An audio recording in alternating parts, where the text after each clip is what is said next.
everybody to see for yourself. I'm your host as usual, always. Actually, it's how we do things here. Fuck, I'm fucking up already. I am your consummate host, HardCorey, the ever-present, and I'm joined tonight with my homeboy Chris. How's it hanging, dude? It's going good. I'm ready for this. Going good. We are covering 1997's Face Off, the movie featuring two of my least favorite actors of all time. I want to get that out of the way because I am going to be making fun of them. Whoa. I think both these guys suck. Fuck them. Fuck Scientology. No. But anyway, that's all that I have to say about it. I don't like them because they're ugly, bad actors, and Scientologists. No. But you don't think so? Okay. Nicolas Cage is not a Scientologist, first of all. And also, Nicolas Cage is like, no. John Travolta is. I thought they were all Scientologists. What, every actor in Hollywood? Yeah, isn't that like a prerequisite? I'm pretty sure it is. But, that is possible. Nick Cage is actually... Never mind, I was going to say something unduly mean. But the movie, let's jump straight into it. So when we kick the movie off, we are introduced with Castor Troy. This is Nick Cage's character at first, and I'm just specify because things get so silly in a short time. Yeah. But he's unveiling a sniper rifle and training it on some dude on a merry-go-round with his little boy. This is pretty intense stuff right off the bat. He's like chilling on a grassy knoll, wearing a pedo stash, and looking at this kid with the sniper rifle. And he's also sipping a soda or something through a straw. I don't think you're supposed to drink soda when you're sniping because doesn't that like fuck with your neurotransmitters? You're supposed to be like calm and collected while you're aiming a sniper rifle, but maybe that's just... He's a little kooky. Yeah, he's very kooky. He's a nutcase. He's an absolute nutcase. One of the most insane villains I've ever seen in a movie. But anyway, yeah, he's watching Dad, who is actually John Travolta's character. His name is Sean Archer. Riding a merry-go-round with this little boy, and he shoots Sean through the chest and kills the little kid. So twofer, he gets a kill bonus with that one. Dad survives, little boy doesn't. Pretty cool for an opening scene, all right? And then we jump to 3 years later, and here we see that Archer survived, and he is a FBI agent. Is that about right? I'm pretty sure that he works specifically for the FBI. Yeah. And he's on a case. Yeah. He's on a case hunting down Castor Troy, and we find out that Troy is well, we don't find this out here, but it's revealed that he is... What the fuck is... this is the thing that I gotta try to figure out right away. What exactly is Troy? Because he's like a terrorist, but he has no affiliation or ties to any kind of ideology. So he's just kind of like a mercenary for terrorist groups. I don't know if there really is like, as you noticed, I'm sure there's all sorts of preposterous things popping up on screen at all times that if you thought about, if you thought about, like, you don't have to think about it, and it's already so ridiculous, and you're like, that's not feasible. No. So I don't think they really cared whether, any of that made sense. No, but he's some kind of all-rounder because he obviously works as an assassin, killing this... he's a bad guy. Well, yes, he's the most bad guy because he gets hired for assassination missions, bombing missions, he runs drugs, and I don't know what kind of job title you have except for just overall top-tier criminal, but it funds like $1 million some dollar penthouse in LA with bitches and drugs everywhere, so we'll get to that part later.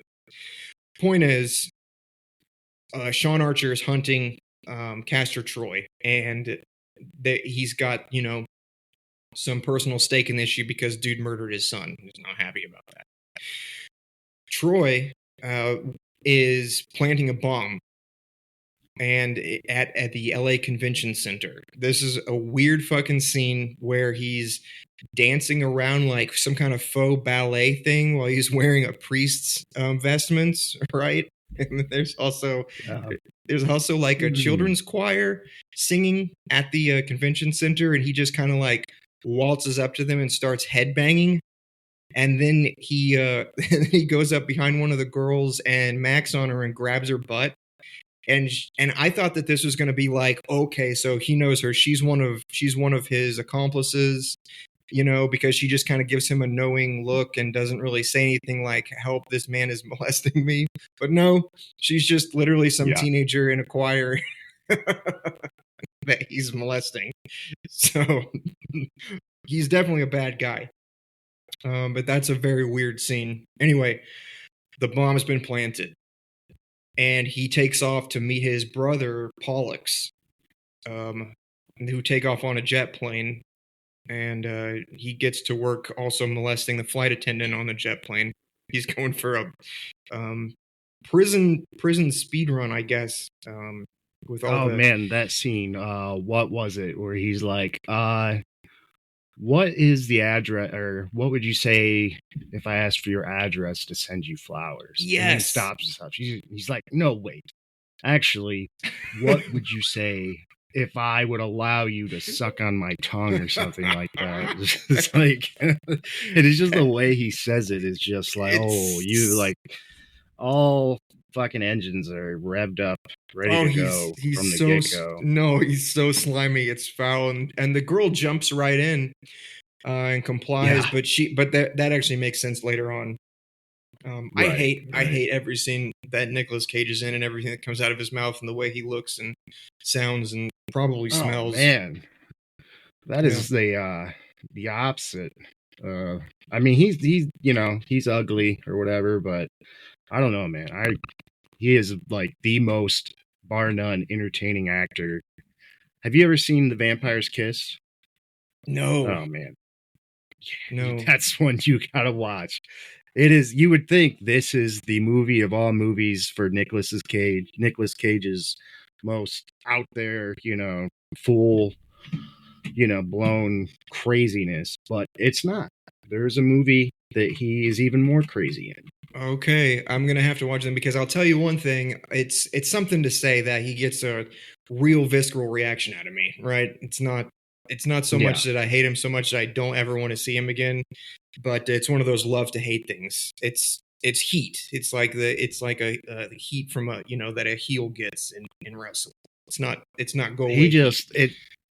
Also, with the plane scene, this is one thing I love about Nicolas Cage. And, you could, chalk this up that he's just like the worst actor that's ever been. And how the hell do all these directors and stuff greenlight his cuts? But when he's first in the plane, it's like he says something, I can't remember what, but it's like this, like kind of this accent that just is mixed in there, just like with one sentence, and it's not really an accent, but it's like kind of an accent, and just like it's so strange because I don't think he does it throughout the whole other, like the rest of the movie. He doesn't do that. Just right there, he like inserts some strange, like almost accent, and it just, I don't know, little stuff like that just really, really gets to me. No, there's a lot of weird stuff going on. Every one of his, you can't really get a grasp on his character so much that you can just reduce it to like an archetype or a stereotype. And we'll get into Nick Cage why later. Yeah, because he's not playing. Nick Cage. It's one of the first times I've seen like Nick Cage playing another character instead of just like weird Nick Cage doing weird Nick Cage shit. But I'll pull that up. I'll pull it up later. Anyway, Pollux is Castor's brother, and he's the bomb maker, which is another fucking crazy thing because these guys are on the are being tracked by the FBI. So who is they're in it for the money, but who has got all this money to fund their private plane and their penthouse and their fucking sunglasses? Nick Cage, once he gets to the airport, he gets out of a car, he takes his shades off he puts them in a little wooden box where he's got like all his drugs and guns and stuff, and then he pulls out another pair of shades and puts them on, like he's done with his riding in a car shades, and it's time for his riding in a jet shades. It's so eccentric and weird, but they're making it very clear that the dude has basically more money than he knows what to do with because of all this eccentric spending on weird trivial stuff. So like what's going on? Are they getting calls that are just like hey Troy brothers, I got assignment for you. You can plant bomb. I have perfect place to plant bomb. I do not have bomb. You make bomb. I pay you to make bomb, and I pay you to plant bomb, and you say nothing about me, you say nothing about us, you say nothing about the cause, you just do the thing and I pay you. Like, where is I don't it doesn't make any sense at all, the reason that they're doing this stuff, except for to cement that this dude is just so bad. And he's a great asshole. Yeah. Great asshole character. By the way, Pollux and Castor, do those names ring a bell? No. What's that from? Those were the two brothers born of Leda. Then in the Greek myth, let me think real quick here. I might say this wrong, so don't at me, but Pollux was the son of Leda and the king of Sparta, and then Castor was born when Zeus disguised himself as a goose and raped her. Because when Zeus goes goose, the juice is loose. And so Castor was the brother of Pollux, but he was like a demigod, like half immortal because of having Zeus as a father. And they got involved in all kinds of fun antics that eventually led to the Trojan War. And at one point, I don't recall what the heck was happening in the story, but Pollux gets killed, and Castor's trying to help him, and Zeus pops up and says, you can share your limited immortality with your brother to save his life, but you won't be able to live like normal people anymore. And so Castor does so, and they go into some kind of weird, I don't understand the magic system of the Greek myths, but they get into some kind of weird half immortal, half dead state. So they like live partially in Hades and partially on Olympus, and they are represented in the stars as the Gemini, the twins. Interesting. Yeah. That's neat. I did not pick that up, so that's pretty cool.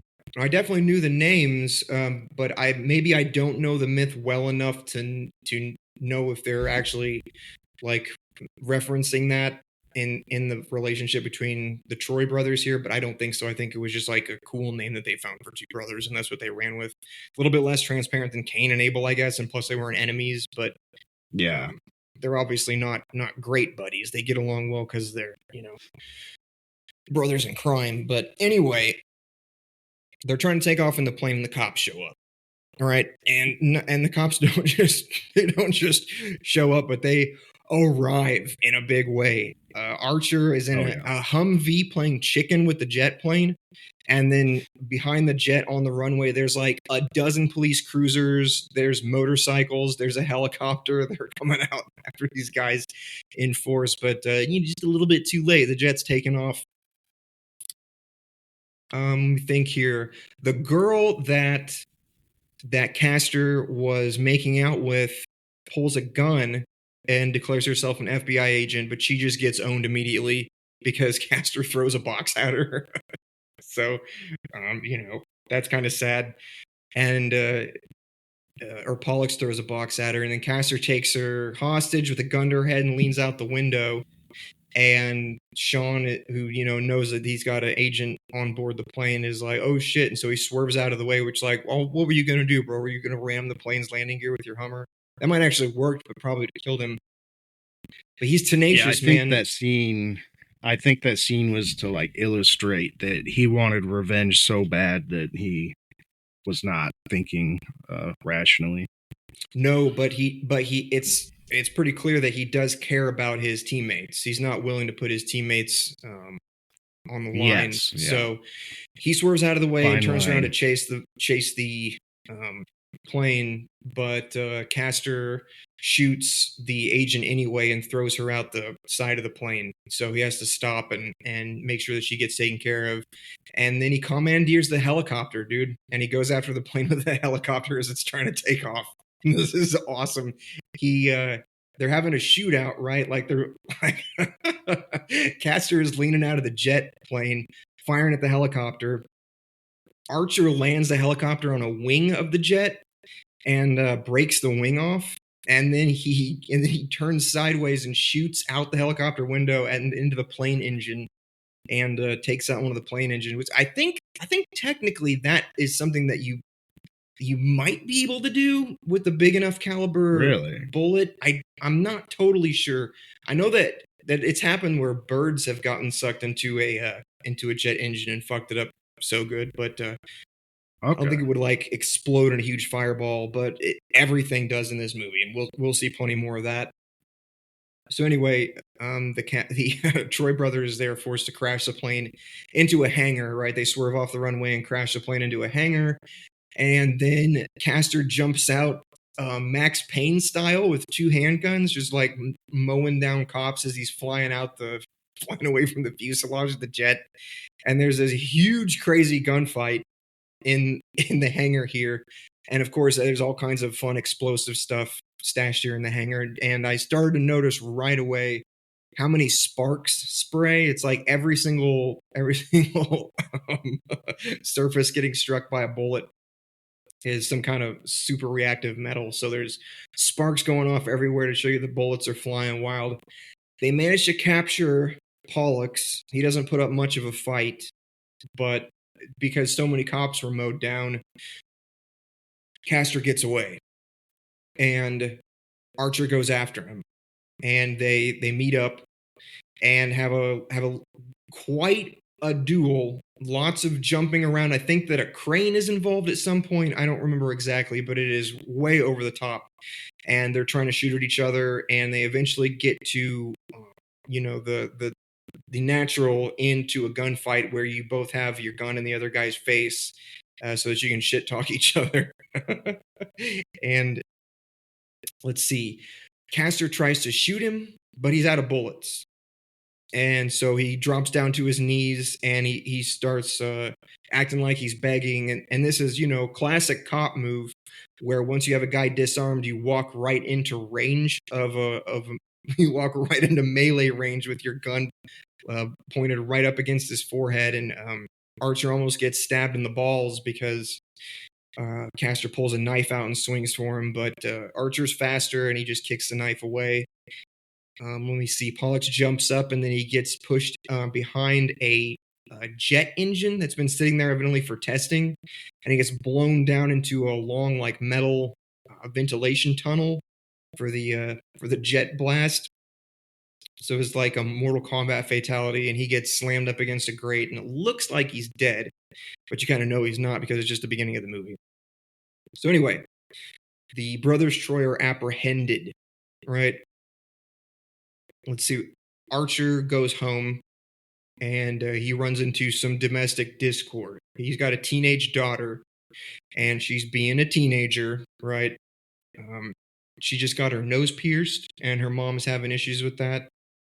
Mom's a great actor, by the way. What's her name? Joan something? I have it written down later on here. I'll get to it for sure. But the mom's acting was the best acting in the movie, I thought.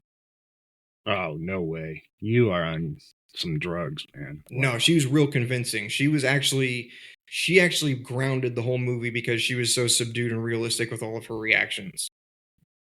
And Joan Allen. I was about to say Adam. Yeah, Joan Allen. I don't know if she was in anything else I've ever seen, but she holds this movie down.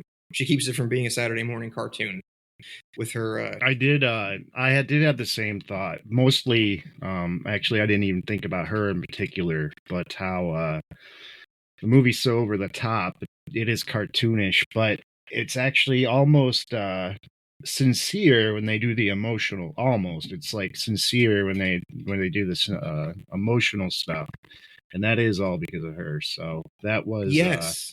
I don't think the movie would have been as good as it was. I think it would have been too cartoony to be as effective as it was if she was not holding it down, you know? 100%, because some of those emotional parts genuinely surprised me, and we'll get to them. We'll get to them when we get to them. But I do have things to say about those. Anyway, for now, I don't remember the name of the daughter, but she's just being a regular teenager, and mom's having struggles with it, and dad's just kind of like, oh, yeah, well, I was in a gunfight with a criminal today, and I kicked a guy into a jet engine. So he's, this is all small time stuff from him, but he still seems annoyed at the daughter. So I bet you he wishes that it was her on the merry-go-round, because he's still sad about the boy. But anyway, even though he's happy to be home, excuse me, Jesus Christ, too much Pepsi. Even though he's happy to be home, and he tells his wife that it's all done, because his whole thing, he wants to get this guy who killed their kid so bad.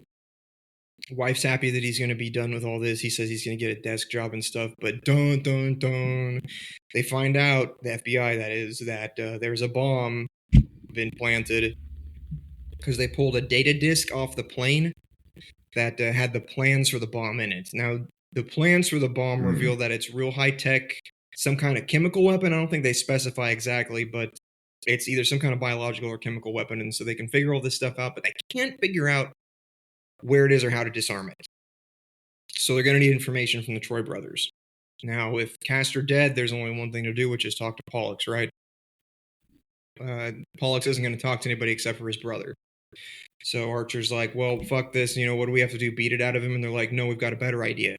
We actually have Castor alive, so we're going to take off his face and transplant it onto your face so that you can convince Pollux that you're his brother and get him to talk about the bomb. This is... Hell yeah. I had no clue that this was the premise of the movie going around. I didn't know that Face Off was going to be literal. I thought that this was just going to be like a cool cat and mouse type of, like, oh, this guy killed my son, and plus, like, he's a terrorist, I got to take him down.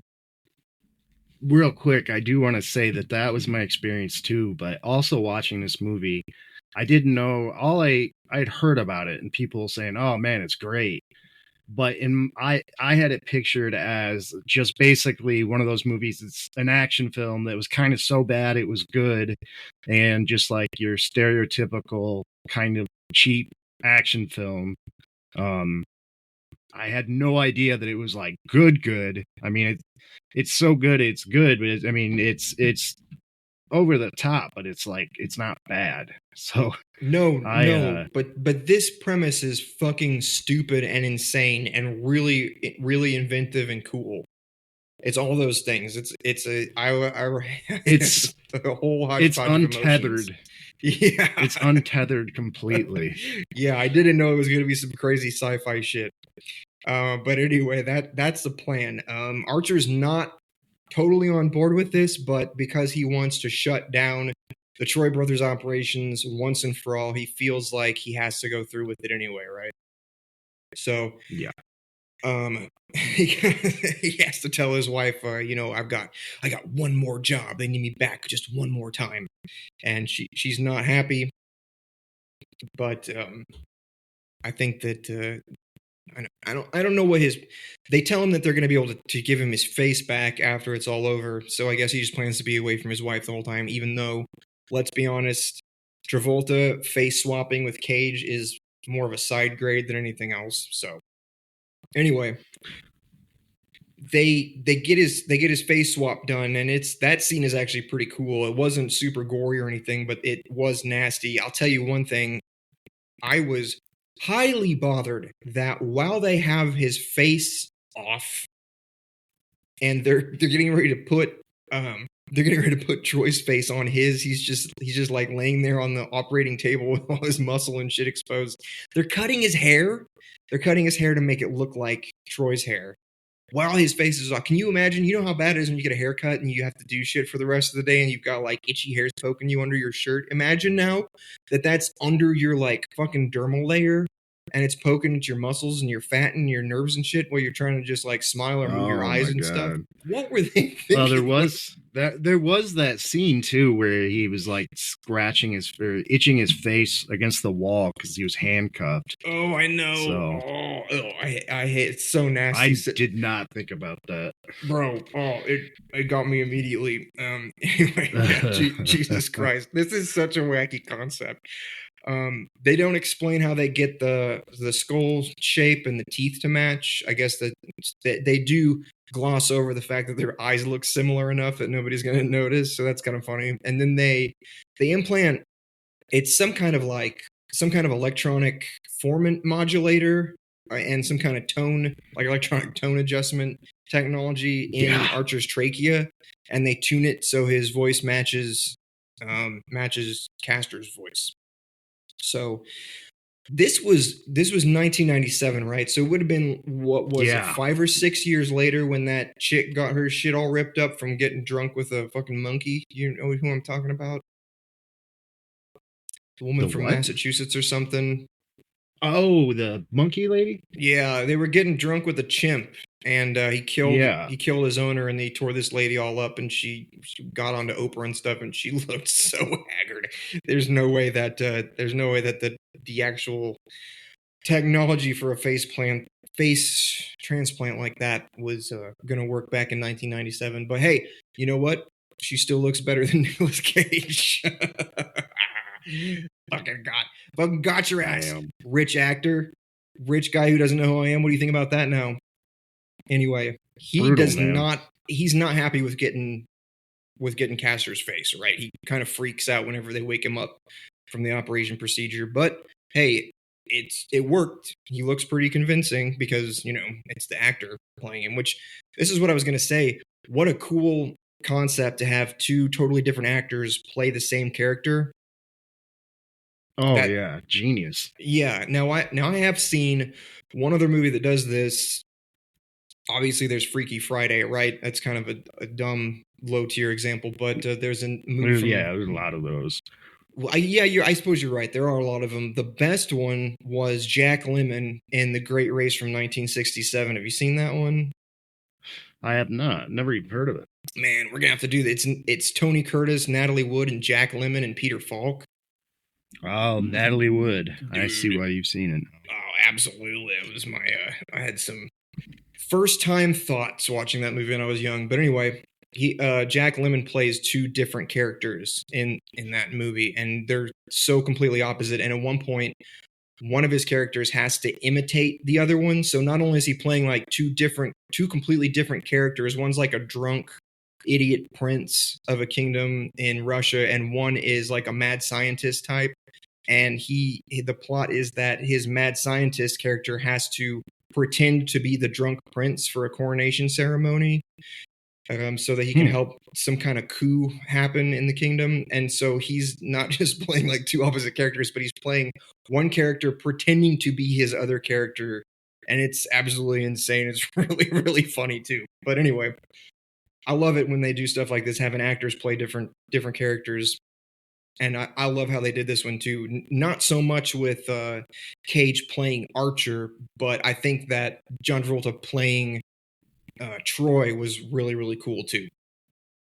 Yeah, I was thinking about that through the movie too. And I think the reason is just because Archer's character is not... he's not a very strong character. You know, John Travolta is, at least in this movie, he's not someone that, you know, if you told me to imitate him, it's like, what do I imitate? But Nicolas Cage's character, seeing John Travolta attempt that, was just, that in itself, if the movie didn't have anything else going on, it'd be worth the price of admission for me, just to see him try to be Nicolas Cage. That was something. It really is something. It's absolutely worth seeing. Anyway, after he gets his face transplant done, they send Archer to some kind of sci-fi hypermax prison where they give everybody magnetized shoes so they can like lock him down on site and keep him from running around anywhere. He goes to meet up with Pollux and convince him that he's his brother. And most of the dialogue in this movie is fucking stupid and sucks.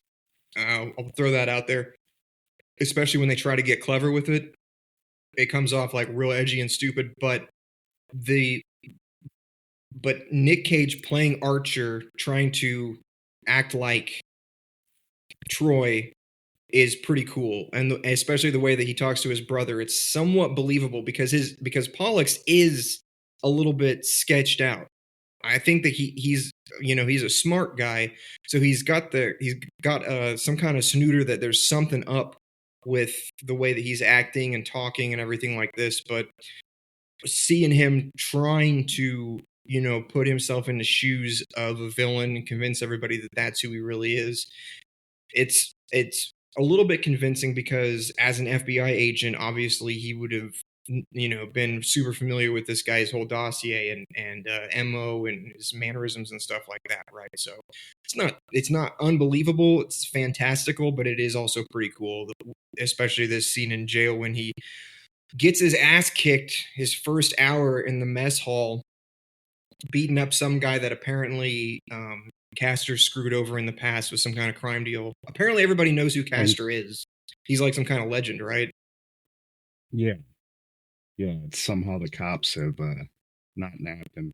I do think that scene where he's trying to prove to his brother mostly that, he's actually Castor.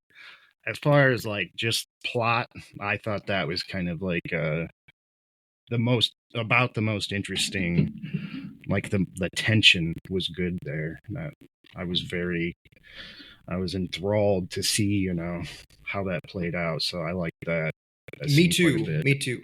Me too a lot. I think that was the second best dialogue scene in the whole movie because of the tension. And we'll get to the number one later. I'm not going to spoil it yet, but you probably guess, and if anybody else who's seen this movie probably knows what I'm talking about as well. But anyway, while that's going on, now things start to get really interesting. We're almost an hour into the movie, I think, at this point, so it's taken a long time for us to get here. But now shit gets real because Castor wakes up without a fucking face, and he is he's in the hospital where they did the face swap surgery, and he's just like chilling in a bed in a door that's not locked, and he sees Archer's face floating in a vat of like preservative chemicals right in the next room. So he just wakes up and he hops on a telephone, which of course they'll give him a telephone next to his bed, and he calls up his buddies to let them know what's going on. They go and they capture the surgeon who did the face swap surgery, and Castor forces him to put Archer's face on his head. Okay. So real stupid. There's real stupid. And then he also somehow destroys all the evidence that any of this ever happened, including killing the surgeon. So it's kind of like, the FBI is the one who set this up in the first place, right? You think that they'd have some measure of redundancy when it comes to their records, but somehow nobody knows about this. I understand that for plot reasons, but I wish it wouldn't have been so silly. But yeah, it is what it is. This is cool, though. Yeah, this movie with your plot hole autism. I mean, it's cool that this movie was so ridiculous that you were able to shut that part of your brain off. Oh, I definitely can't shut it off because this guy is supposed to be in the most advanced prison in the world, but they've just got him like laying in a cozy hospital room with no locks on the doors. So it's dumb, but it doesn't really matter because it's not, no, it doesn't really matter. I wish that it did, and I wish that they took that kind of thing into account, but whatever. The point is, now we've got a cool premise here with the two guys having swapped faces and identities, because this is one of my favorite things, and this is one of my favorite premises in storytelling ever. Even though it's almost as standard as like the amnesia concept, I think that it can be done super interestingly. I'm not exactly sure what to call it. What is it, like the changeling or like the skinwalker concept, where you begin to have doubts about somebody's identity and you're not totally sure who you can trust. Like The Thing, I think, is the best movie that did this. I'm trying to think of what else. There's one of my favorite books ever, The Broken Sword by Paul Anderson, I think. It's kind of based off of Norwegian folklore. Yo, that's a good one, man. The kid, the hero at the beginning, he gets swapped out for a changeling by elves, and so he gets raised by elves while his changeling brother gets raised by his proper family, and then he ends up meeting his sister later in life, and they fall in love, and it gets all messy. But that's a cool one because of the whole changeling, like, confused about identity aspect. But anyway, I remember you bringing it up. I'm adding it to my Goodreads right now because I forgot to put that on my to read. So, I probably talked about it all the time. It's a good one. But yeah. Anyway, man, I hate thinking about Archer getting his face busted when it's brand new. That's got to be so tender. But he's okay.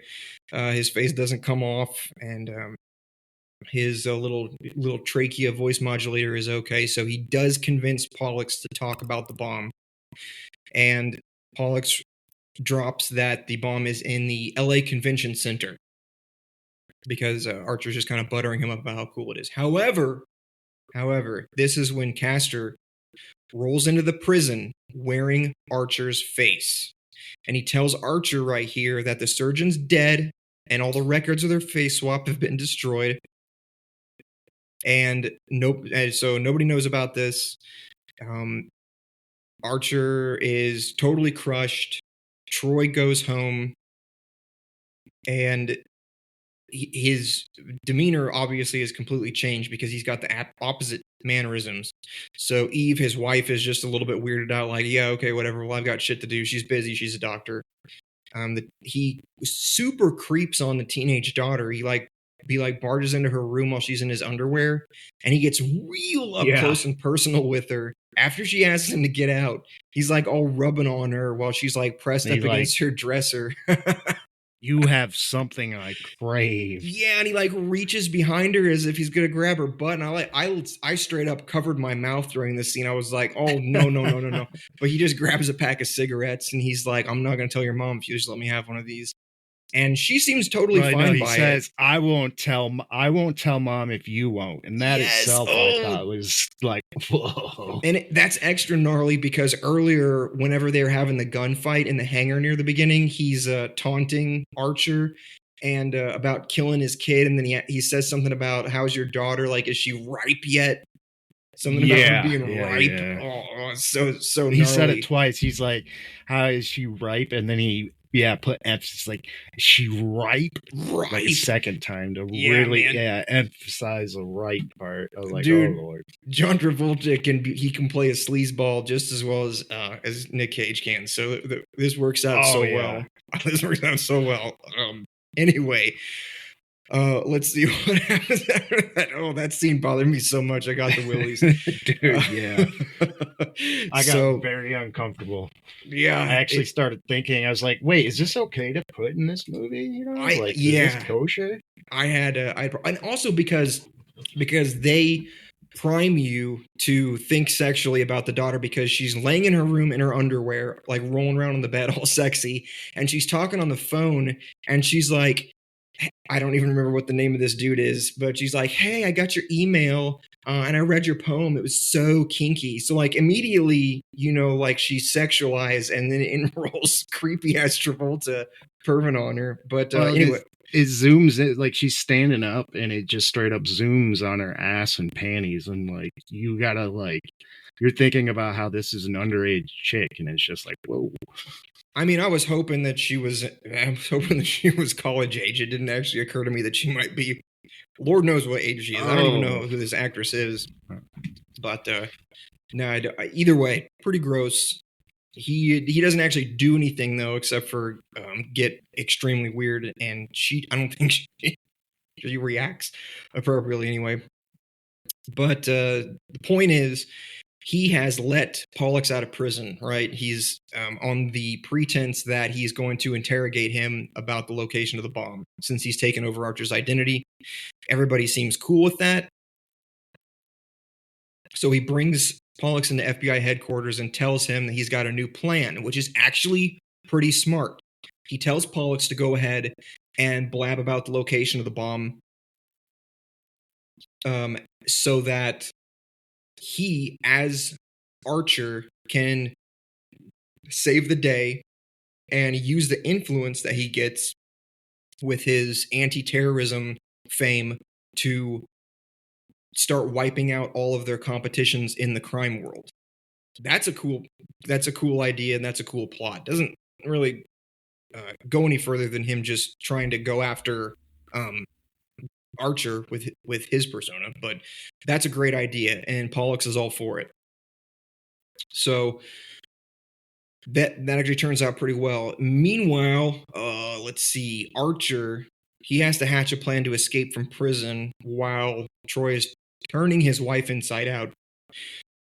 So I said hatching a plan. It's not really anything like that. It is the way he gets out of prison is a clusterfuck of nonsense and contrivances. But I don't. Oh my god, dude! I'm not going to go too into it and break it down just because it's so dumb. I looked away from the movie for a minute and I didn't catch this time while he's sitting in the electric chair, and the one dude who he got into the fight with earlier is on the ground with puke on his face and just laying right in front of the electric chair. And I do not recall how that happened. Like, why is that dude on the floor with puke on his face in front of them executing someone? Did you catch that?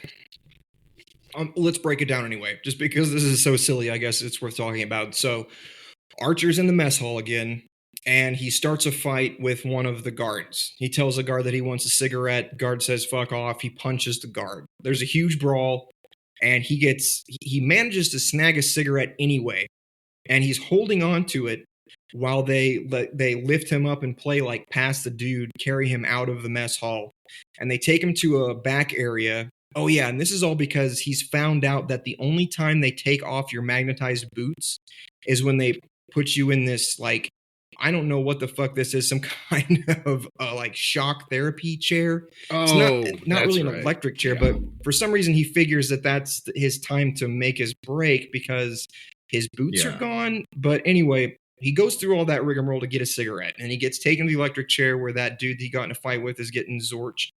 That dude gets thrown out of the chair. He's laying there quivering in his own barf. They shut Archer up in the chair. They pull his boots off, and just as they're about to clamp the chair down, he tells the guy, because he knows that Troy has had some history with this dude, and he tells the guy that he's sorry for the stuff that he did, and he tells him that some of the stuff that he thinks that he did to him was not really true. And so he just kind of like automatically convinces the guy that his amends are genuine, and the guy is immediately on his side. And then while he's getting ready to get clamped into the chair, he puts right before that, he puts the cigarette in his mouth, and he asks the warden, like the head guard, he's like, "Can I have a light?" And the guy's like, "Oh, sure." And he fucking lights up his cigarette for him like he deserves that, and it's totally fine.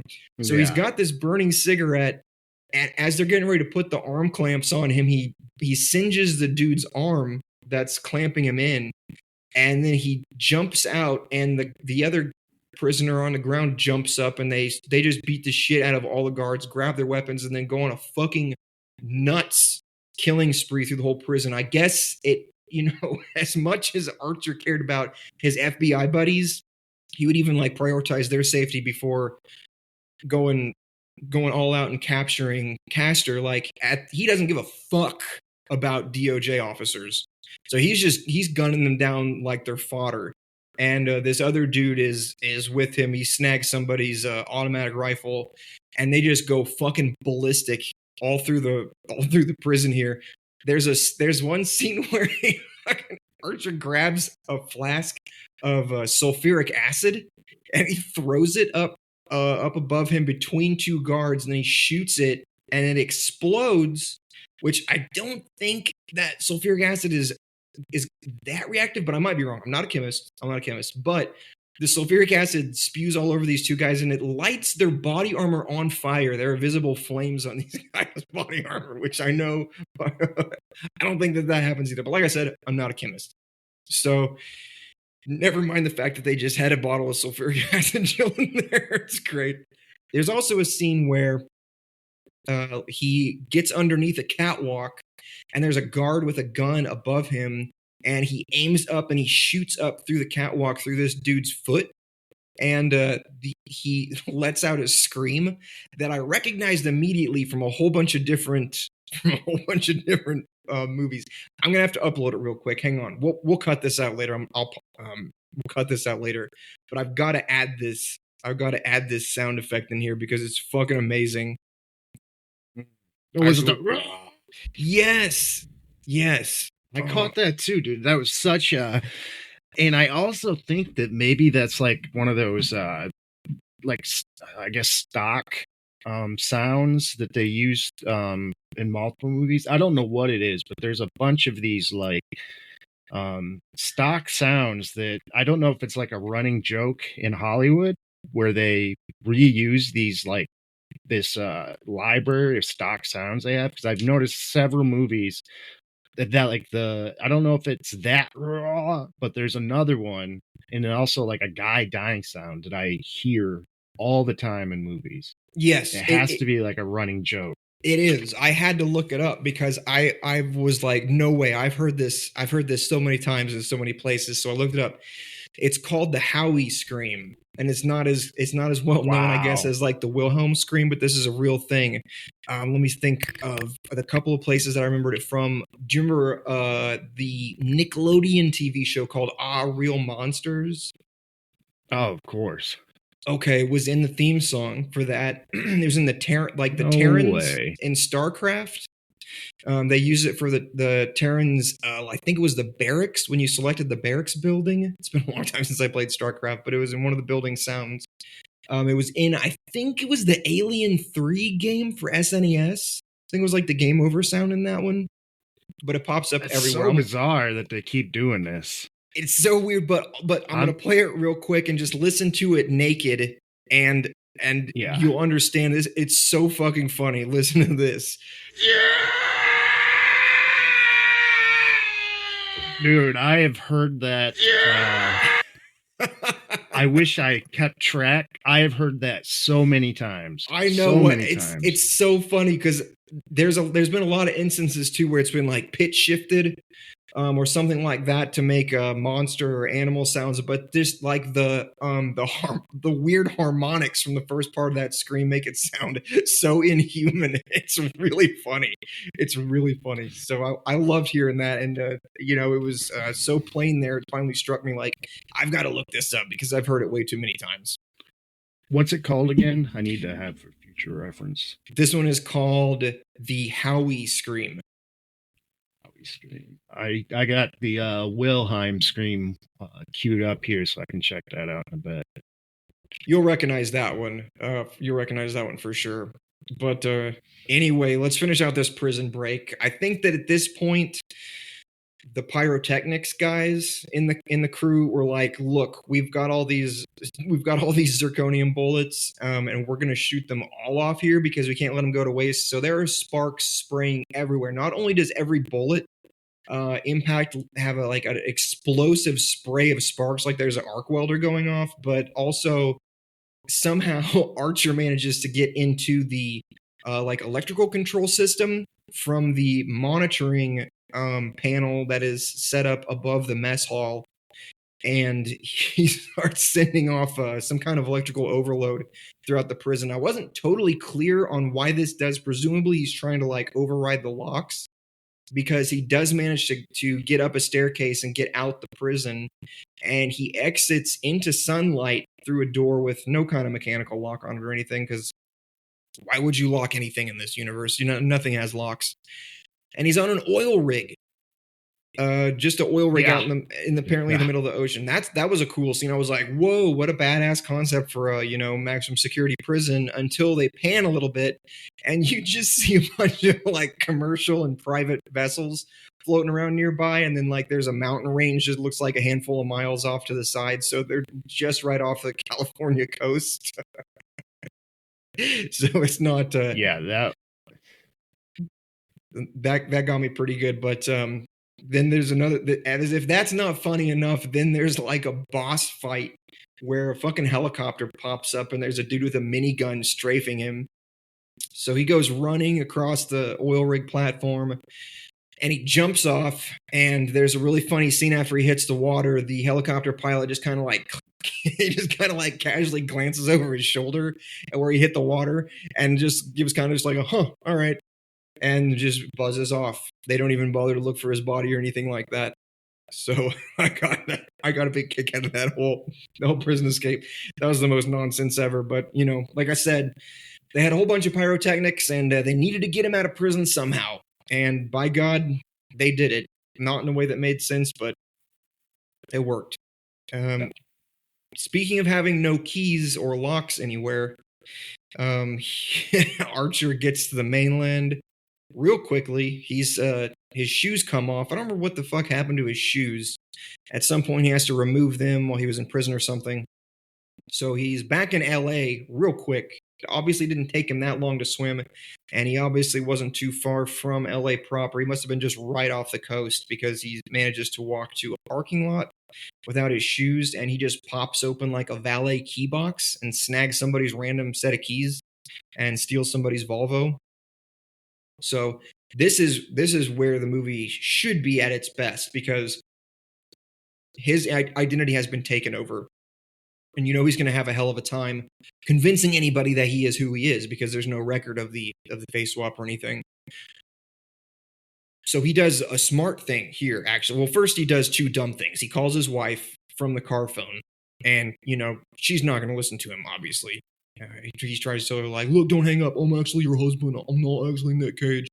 And she's like, please don't call me again. And so then he makes a call to Troy at his own office to warn him that he's back in LA, which was a stupid move.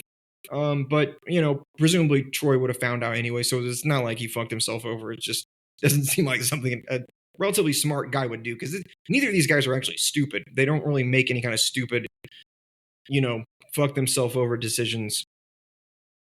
Exactly. But so we can overlook that. He pulls something real fucking cool and smart here, right? He goes, because he knows about this, he goes to the Troy brothers' hideout. Now, this place is banging.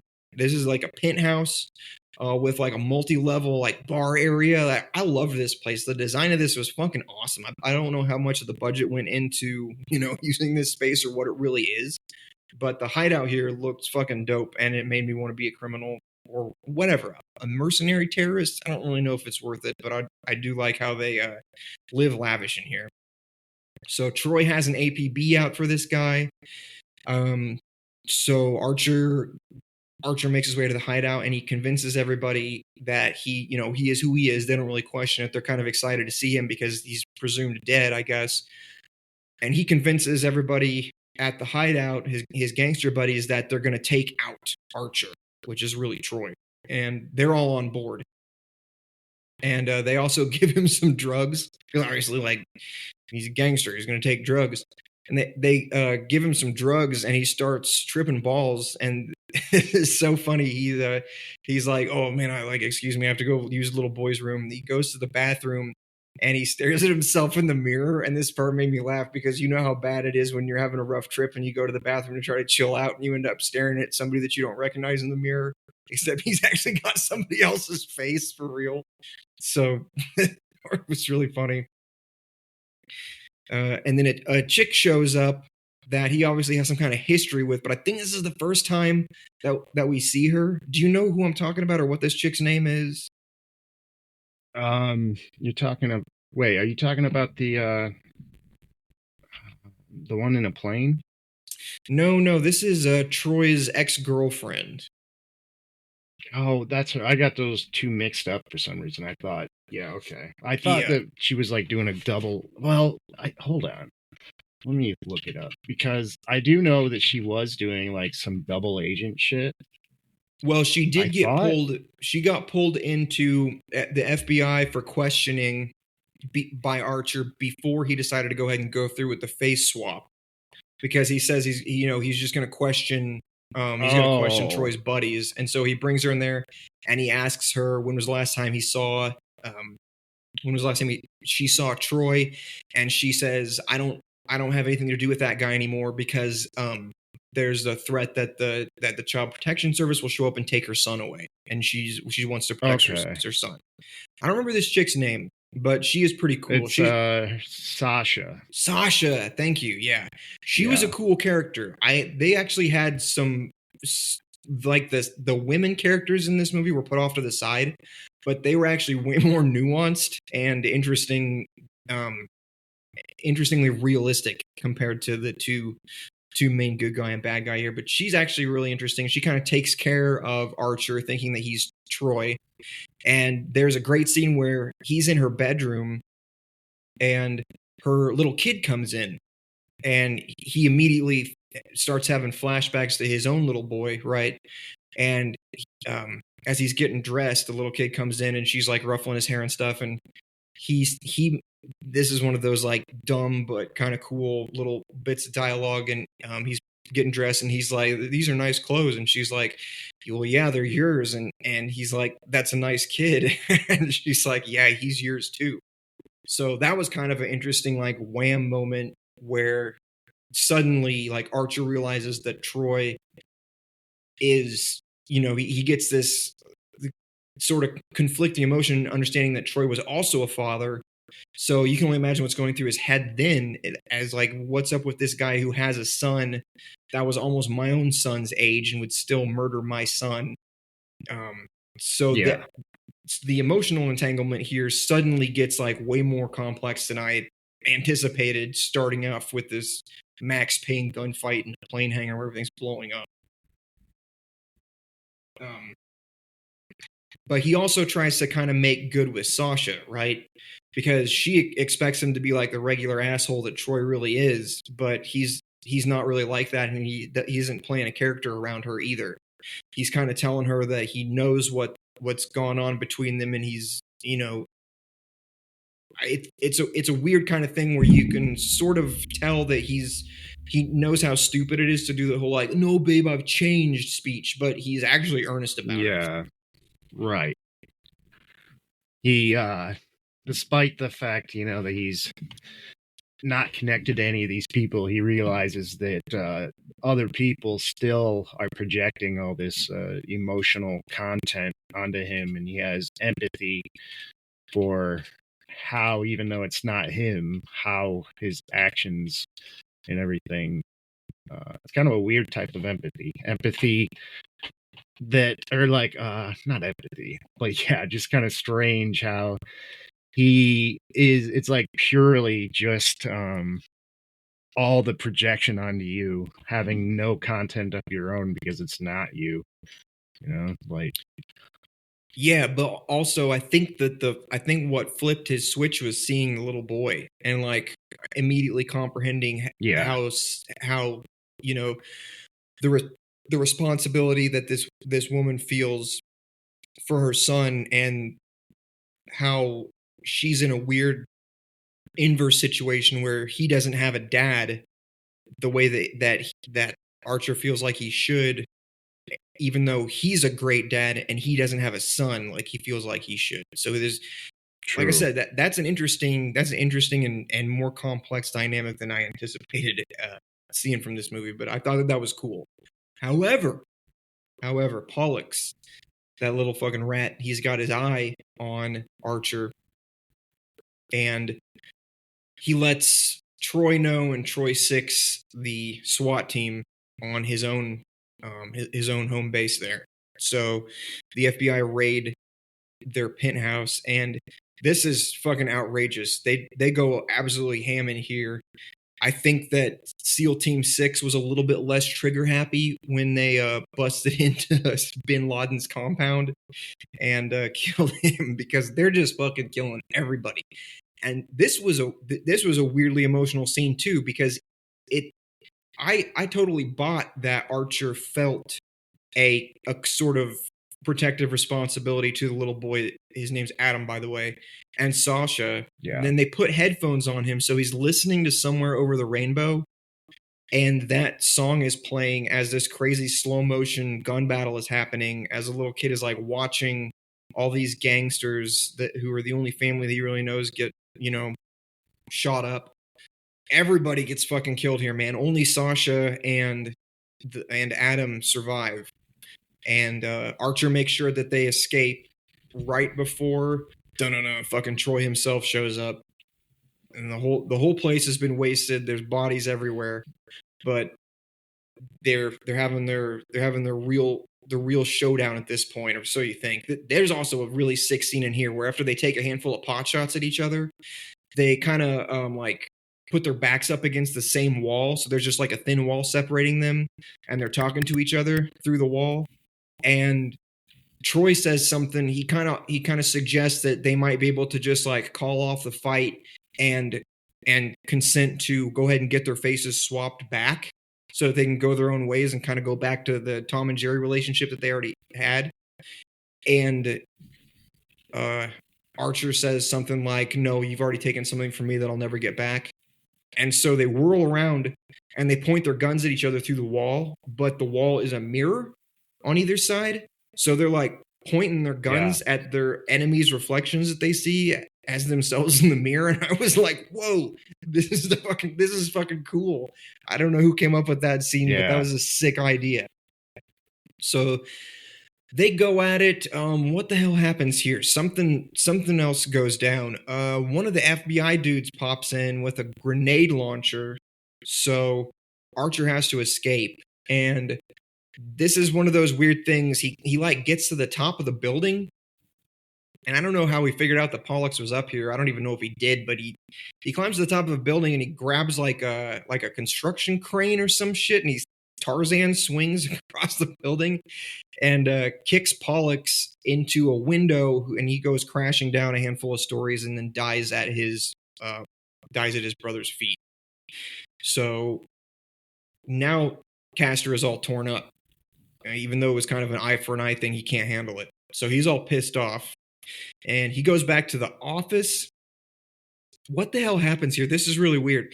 He goes back to the office, and the FBI chief, whoever's in charge of him, comes in, and he starts roasting him and telling him that it doesn't matter how many kind of accolades he's got, but he's gonna put him off of the Troy case because he's just getting way too wild with doing stuff like, I agree. Come on, like he just broke in and he almost killed a child shooting up this. I understand it was a gangster's hideout, but it was a little bit excessive.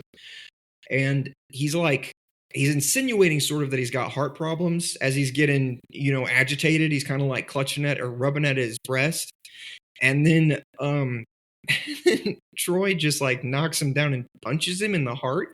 And he chops him in the back of the neck. And then he falls down, he punches him in the heart. And I guess that kills him.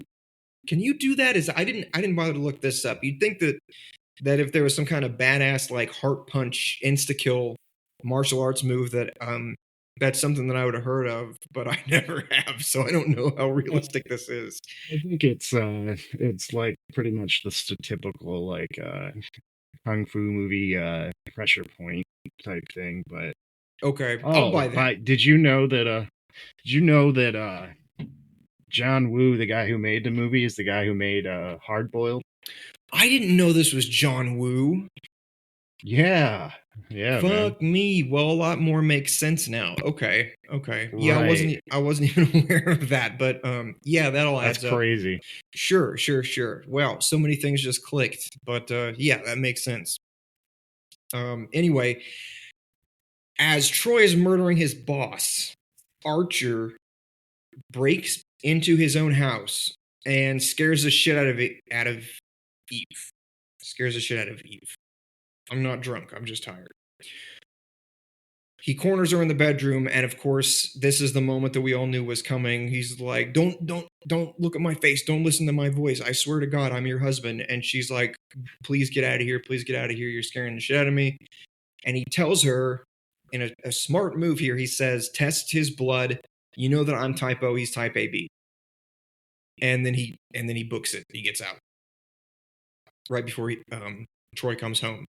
And this is why I say that the Archer Pollux conversation is the second best in terms of tense dialogue.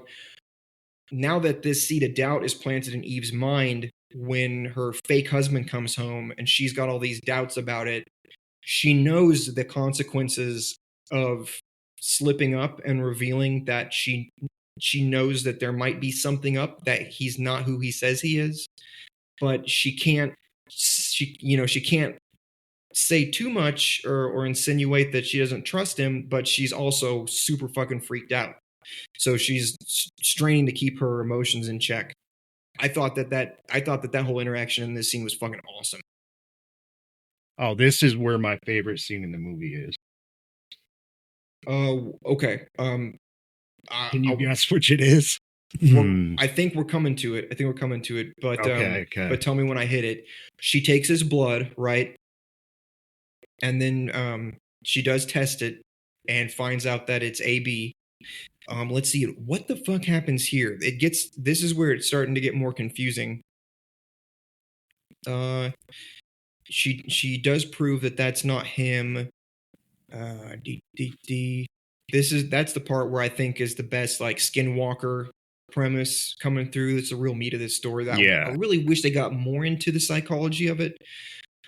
Because these parts are, we agree these parts are the coolest. The talk with Archer talking to Pollux, and then Archer talking to Eve, and then Eve's kind of trying to deal with her emotions, is suspicion. The suspicion of it all. I love all. I think you can make a really, really interesting psychological movie, which they already did. Like I mentioned, The Thing is like the pièce de résistance when it comes to that kind of stuff. But anyway, as far as the plot goes, that is that dynamic is by far the most interesting in a movie. I mean, the characters themselves are the most entertaining thing for me in the movie, but as far as interest in the plot, that shit's the meat of it for me.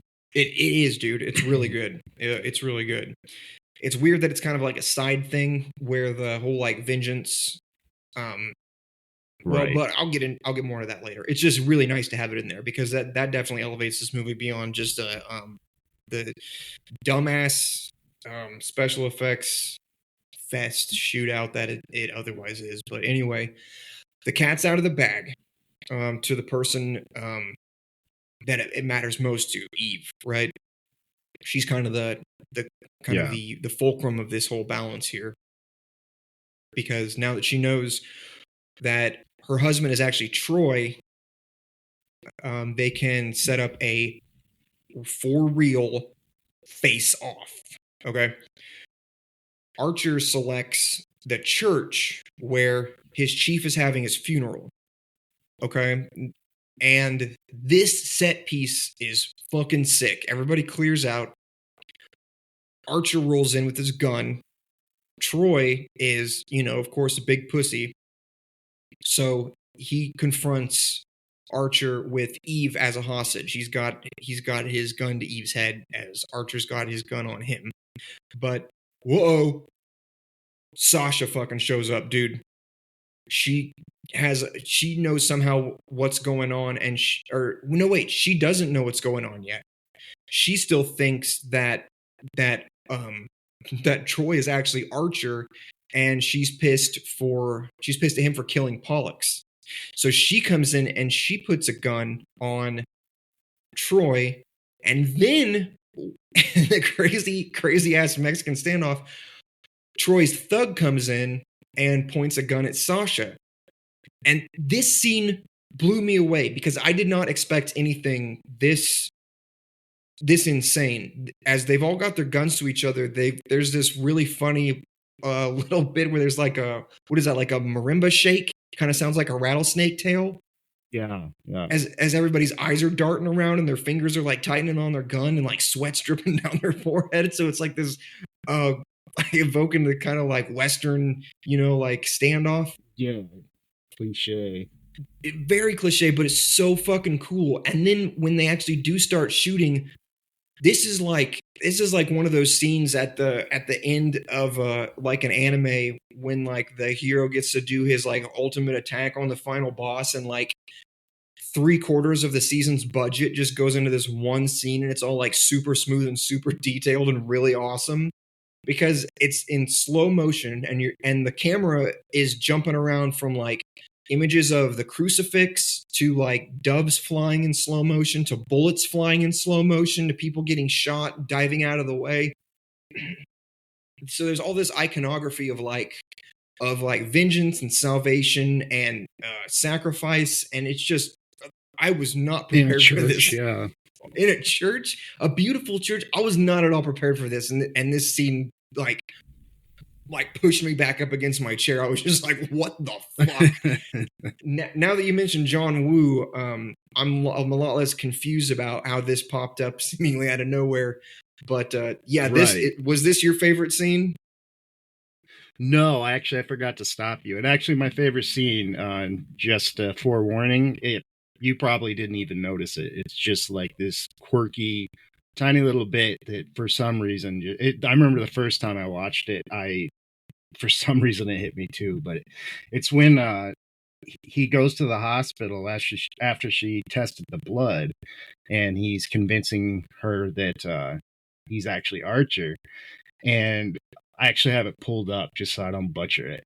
He says, "I was thinking the other day, I remember I once took a date out for surf and turf, not knowing she was a vegetarian. She ate bread and broke her tooth on rye seed. And we drove around all night looking for a all-night dentist. And he was so drunk he fixed the wrong tooth." Yes. Like, what? Yes. An all-night dentist? I think it actually was 24/7 dentist, so the script is wrong here. No, I think he said all-night dentist. Oh, did he? Okay. But yeah, that was just Nicolas Cage delivering it, even though it's supposed to be Archer, and just, speaking of, I was looking something up. I was trying to find out, you know how when Sasha and the bald-headed guy, right when the bald-headed guy gets shot and gets killed, and then Sasha and him kiss as right before he's about to die as he tells her to get out. So apparently that bald-headed guy is her brother. And I was trying to figure out why the fuck brother and sister kissed, you know. And so I pulled up Reddit, someone asking, and I read this comment. Sorry to sidetrack, but this is something I wish I would have looked into about, you know, the production of the movie, because this is really interesting. Okay, someone says, "This is what happened on this movie. They hired Travolta and Cage at the height of their power. They both decided to ad-lib the entire movie. Nobody on the production could challenge it. So they literally just made shit up. Jesus there are entire Christ. speeches. Yeah, there are entire speeches and monologues that weren't even recorded that were in the script. The writers also put in placeholder words for some of the science that was just left in the final cut of the movie.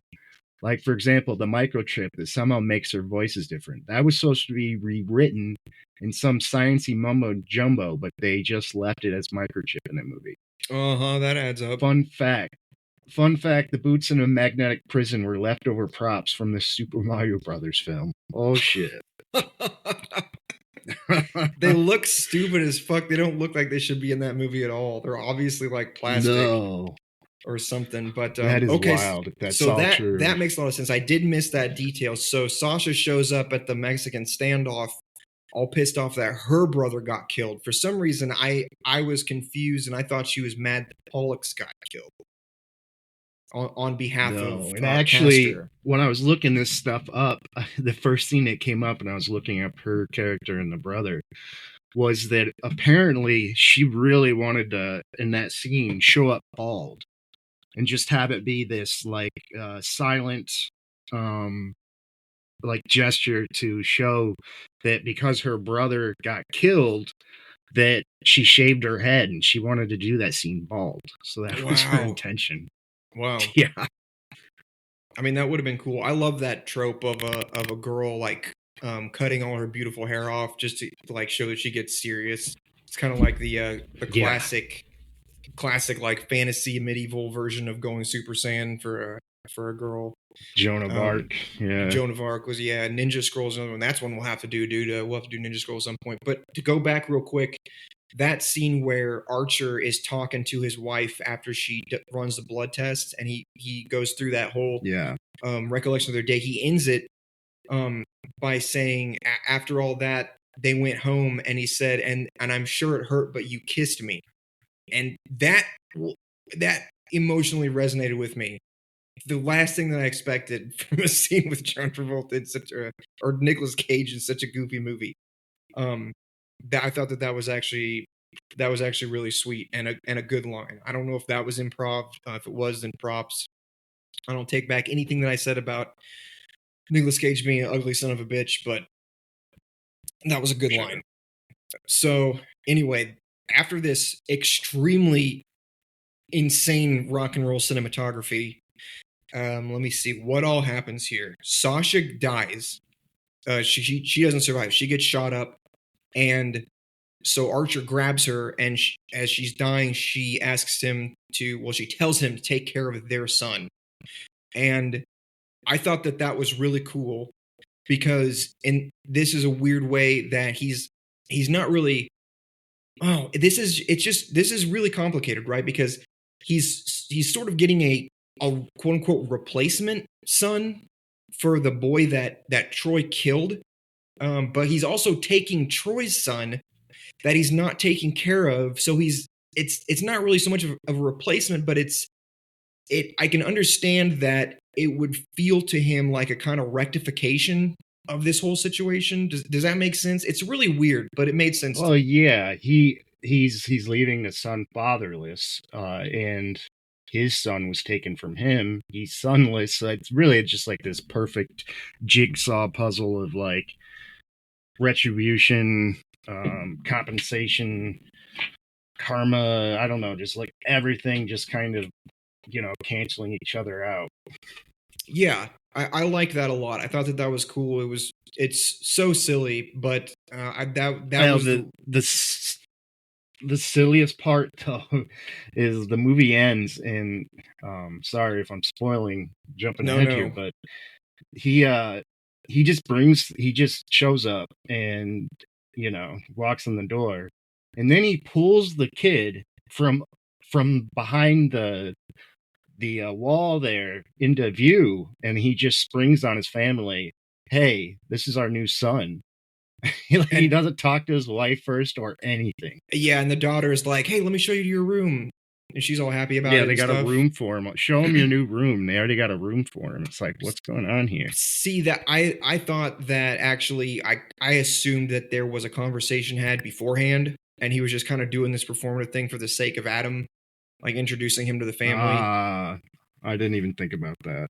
Well, when he said when he said show him to his new room, like it only made sense to me that they had a room prepared for him. Otherwise, the daughter would be like, "What the fuck? Where is his room? Is he going to sleep with me? What's going on?" The thing that, well, I guess this could have been a couple different things, but where I think he just like nods at his wife. I thought he was doing that as like permission to make sure it was okay, but I suppose that could have just been like, we're all good now, I think it was just we're all good now, because he got the golden ending. Like nothing could have been better. Okay. But yeah, so that and I know we are skipping to the end a little bit because there's a little bit more to talk about. But did you notice at the end the daughter has taken her nose ring out? I noticed it, but I did not put it together. I just thought that was funny. Like, oh, she's a good little girl now. Like, they're not fighting anymore about the nose ring. She's back to normal. And she's back to normal. Goth slut. Yeah. We didn't even. Speaking of which, I know we didn't talk about that scene. No, when she comes home with the dude who tries to rape her in the car. Oh yeah, that scene was cool. I liked that scene. Yeah, that's when Troy comes out and drags a dude out of his Corvette and beats the fuck out of him, and then brings the girl into the house. And he's like, "Do you keep protection?" And she's like, "Do you mean like condoms?" And he's like, "No." And he pulls out a fucking butterfly knife and gives it to her. Well, and I thought that scene was one of the most interesting, because it's like the only time in the entire movie besides his relationship to his brother, like when he cries or where he's mourning that his brother got killed, it was the only point in the movie where it showed like a human side to him, because you know, in a way he was being protective of his fake daughter that he wanted to fuck, but he showed some humanity there. Oh, Yeah. and speaking of this, I looked it up. I was curious about we're talking about whether that girl was in high school or in college. She was 16 years old at the time of filming that movie. All right. Well, legal in Indiana, so. Yeah. Anyway, wow, 16 at the time of filming. Interesting. Yeah. Interesting. I don't want to go. I don't think anymore. Let's talk about what happens after Sasha dies. Archer goes after Troy. Troy goes running out of the church. Cops show up because, of course, there's a gunfight at the church. It's the FBI boys, and Troy just mows them down and takes their car. And he gets to a dock where there are two identical cigar boats sitting there with the keys in them, which is real convenient because we're in LA, bro. Obviously, we're going to have a speedboat chase in the bay. So Castor gets into one boat. Archer's hot on his heels and he jumps into the other boat, and they have a crazy demo derby battle in the boats, like shooting at each other and crashing their boats together. Let me see. I did take some notes on the kind of insane shit that happened here, but let's see here. They they're coming up on a police boat. The police, of course, tells them to stop because they are going way too fast, and they're probably in a no-wake zone.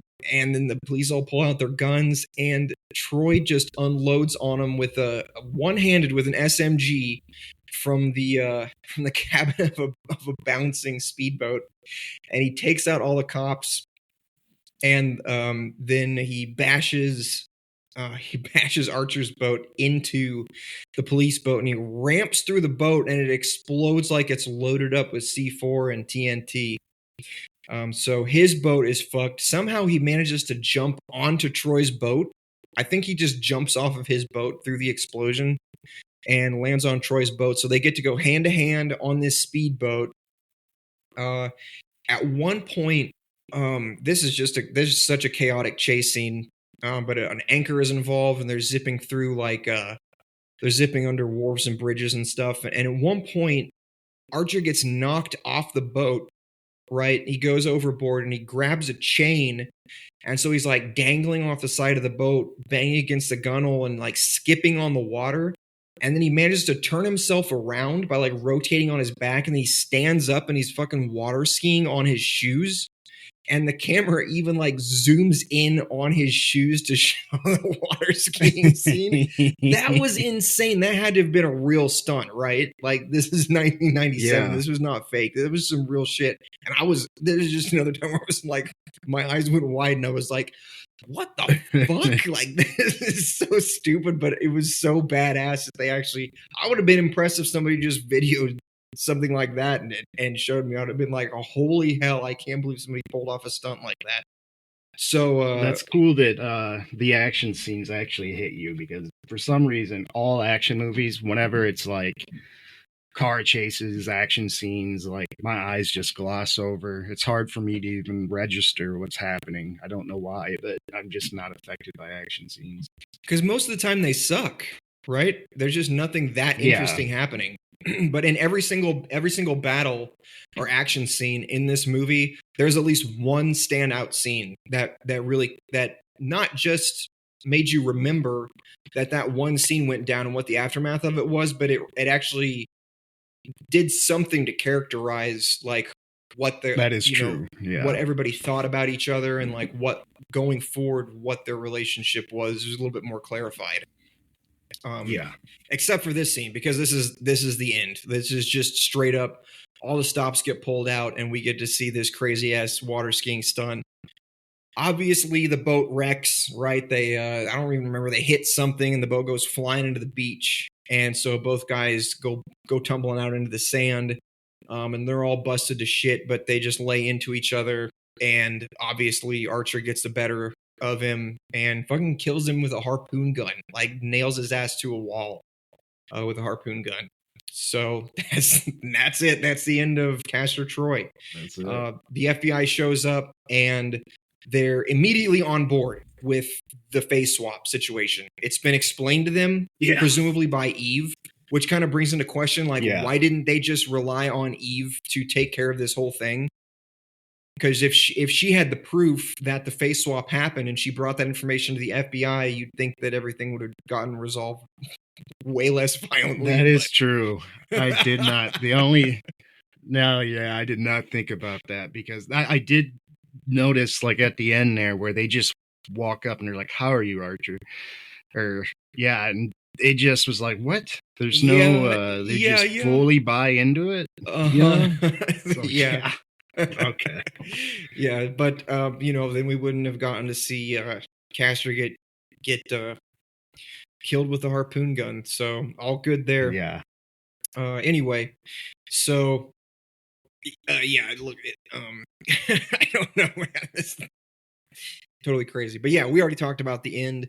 It's the golden ending for Sean Archer. He gets his face back, and the Pollux brothers are dead.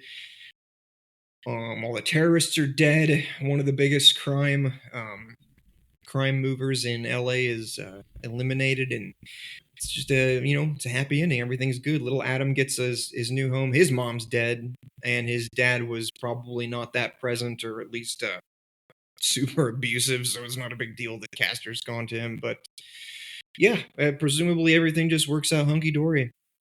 Yeah, I'm glad you liked it, man. I figured you would, but I was wondering with the just not even attempt at not having plot holes, whether you would be able to handle it. Oh, which brings into question our go ahead.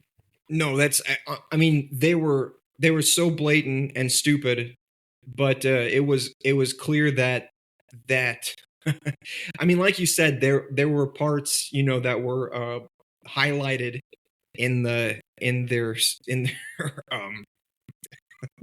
their project documentation, like fix this later, and they just got completely passed over. Yeah. And I hated that, nothing was locked up. There were no locks on anything. No.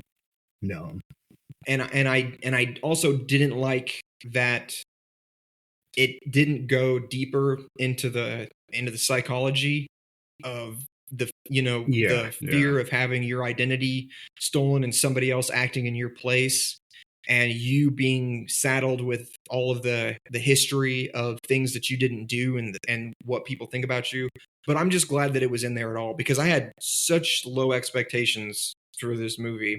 So I was pleasantly surprised due to having really, really low expectations. I was happy that the stuff that was cool was in there at all, and I was prepared for dumb shit like, just walking out of a prison because it didn't have any, not even a padlock on the door or anything like that. So, yeah, I actually was expecting like John Paul, whatever, the Van Damme, like that type of movie. So I was very surprised by it. I didn't expect any kind of I didn't expect any kind of psychological depth. Artistry. Yeah, nothing like that. So whenever it popped off, like I said, there's probably, I would say, 3 really good scenes.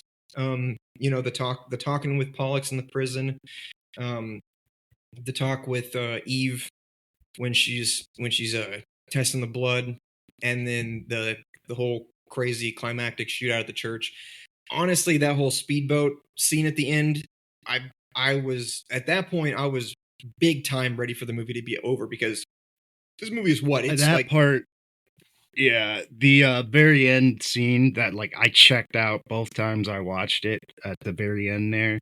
One being that action just it really just goes one eye out the other for me. So I was definitely ready for it to all wrap up too. It just felt a bit excessive as far as just like length, and like we don't really need this fight to keep going. We've seen enough action, Yeah, to steal an analogy that I heard recently, it's like if you're reading the recipe for a chocolate cake and it's like 2 cups of sugar, and you're just like, well, if sugar is so good, why don't I just add 10 cups? Yeah, that's kind of what it felt like.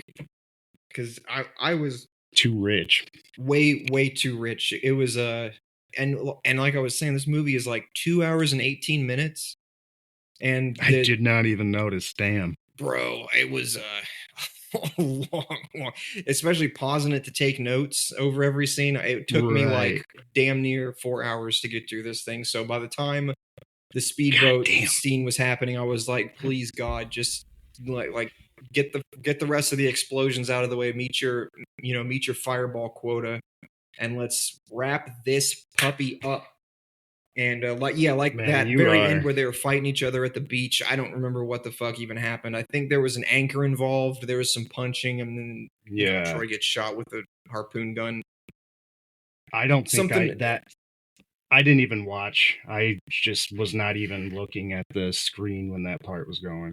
No, I was completely burned out at that point. I was just prepared for I was prepared for it to end. I was glad that the ending was good too. I don't think this is the kind of movie that warranted any kind of tragic or particularly like deep or thoughtful type of end, because it was just you did okay. You know what? Let's go ahead and if we have any more particular scenes that we want to point out or things to say, or can we go ahead and get to the last segment? Let's get to the last segment. Okay.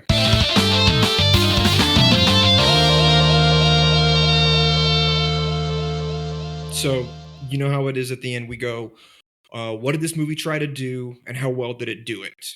And I'll say that the premise here was obviously the face swap thing, and the stolen identity, and but with the twist of having a villainous identity forced on you.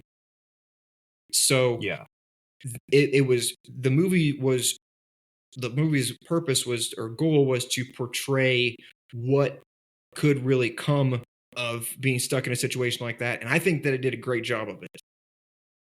So criticisms about the lack of locks and the fumbling of documents by the fucking FBI, all that stuff aside, and even the dumb action scenes aside, because there were plenty of those, because like you, I tuned out when it kicked off with all the cops chasing the fighter jet.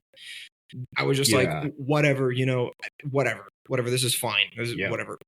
I think that what got me engaged enough to pay attention through the whole thing was, and like you said, Sean Archer is not a particularly like engaging character in so far as he's like, well, he's definitely overshadowed by Castor Troy, right? Because the dude's just so eccentric and so ruthless and so pervy and weird and gross.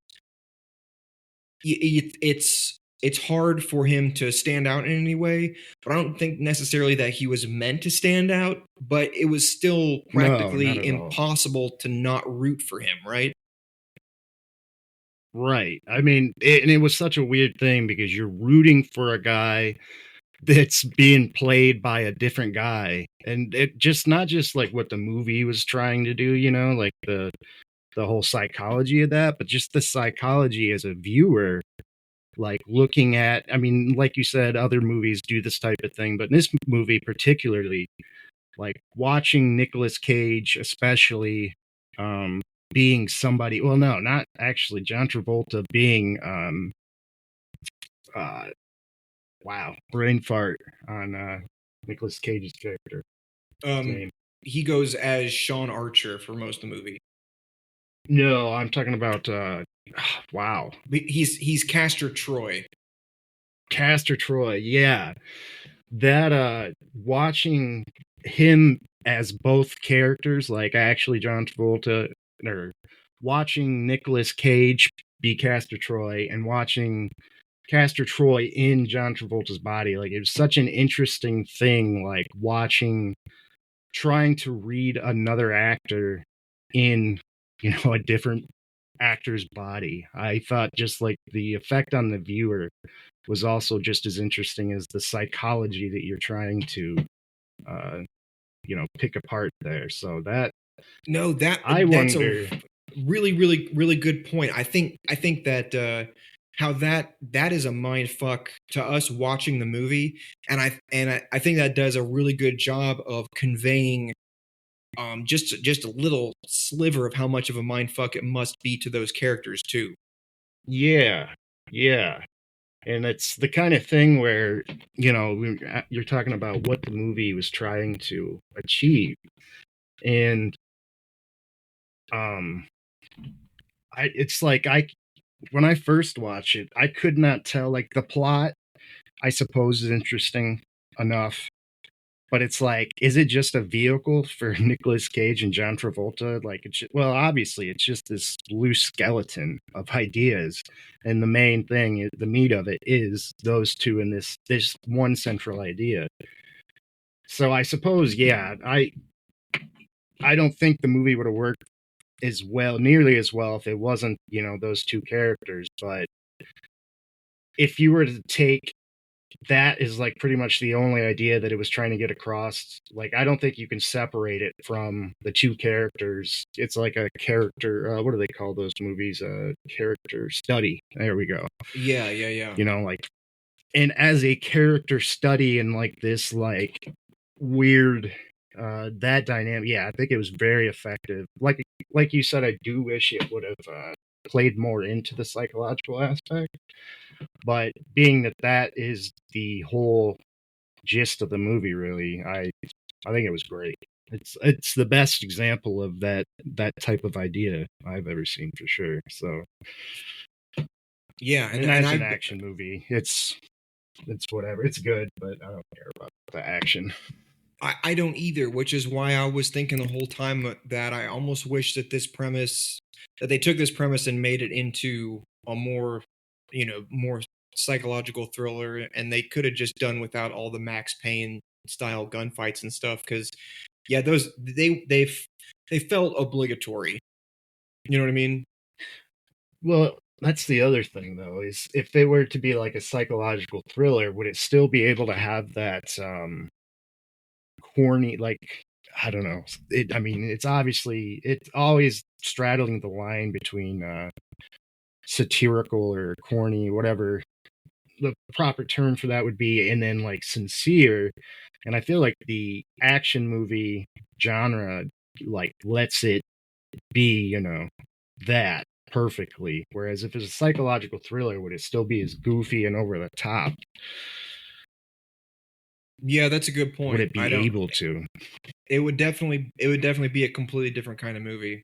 And I'm going to do something that's not going to surprise you at all, but I'll throw out a controversial take that I think this movie would have been way, way, way, way, way better if you recast it, if you didn't have Nick Cage and John Travolta in there. I think that what they did really makes the movie what it is.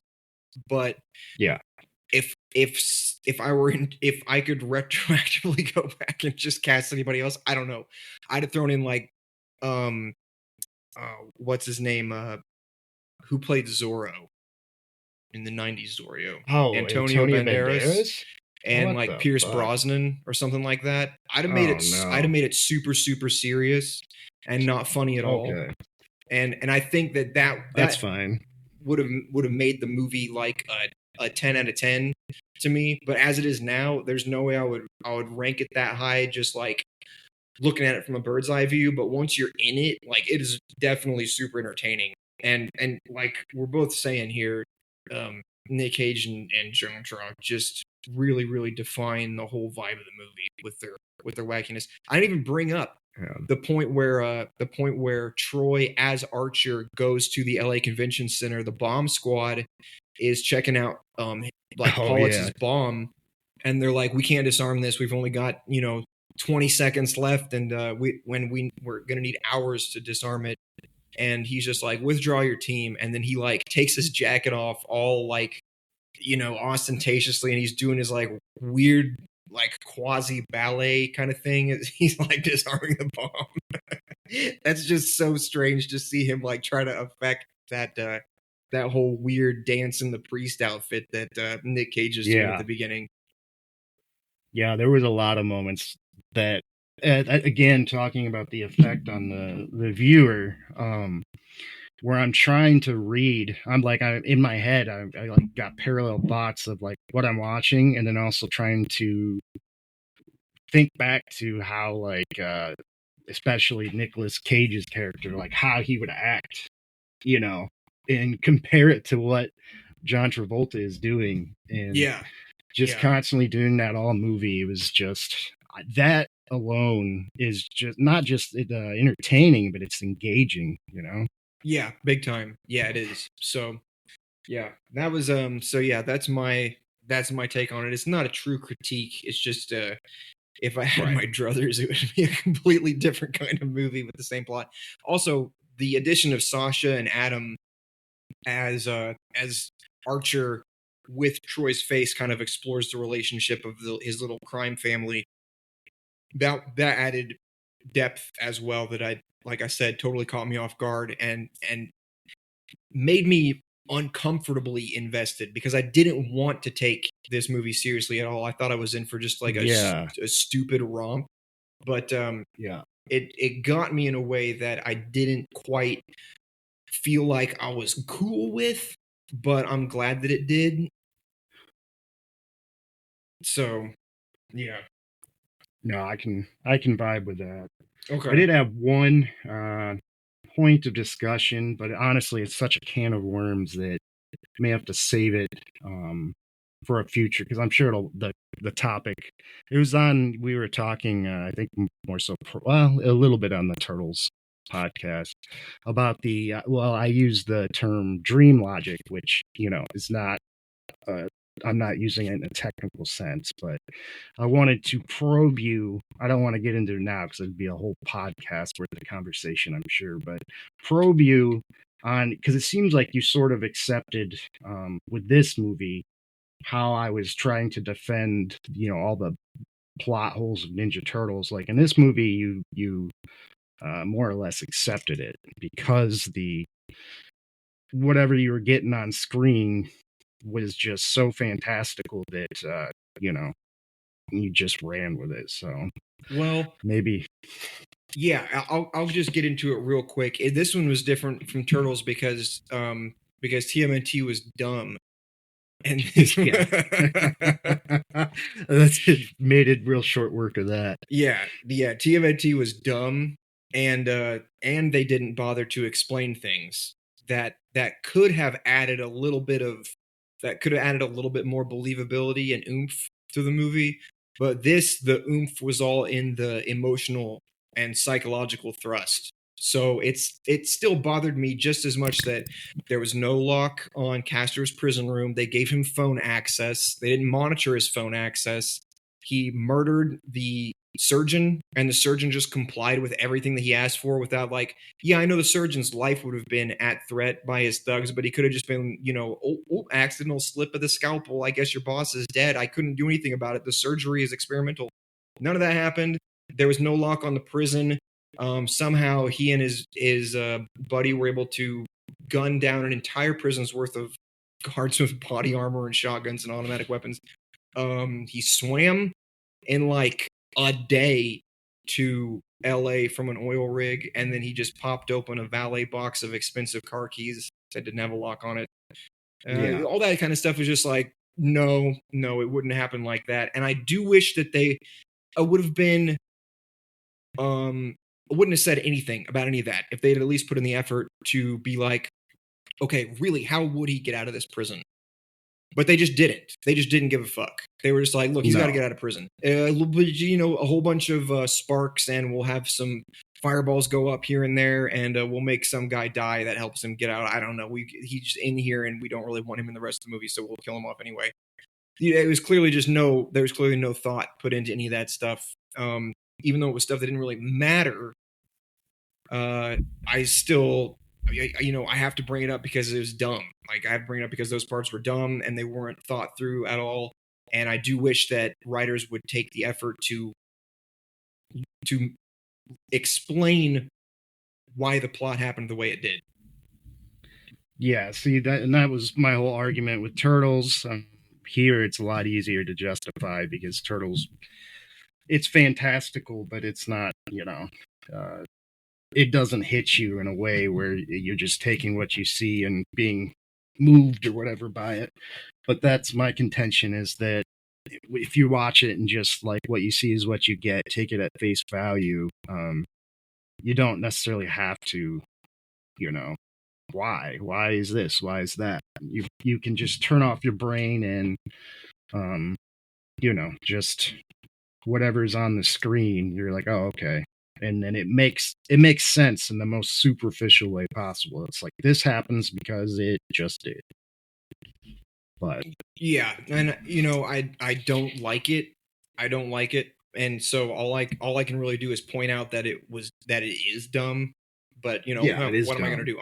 I'm not responsible for the writing, so I can't fix it or anything like that. Just have to, you have to take it as it is, but you don't have to. Right. You don't have to condemn the entire movie because technically the plot still makes sense. The events end to end add up to a conclusion that satisfies all the tension that is introduced in the meantime. That is true. Right. That is true. There is a distinct difference there.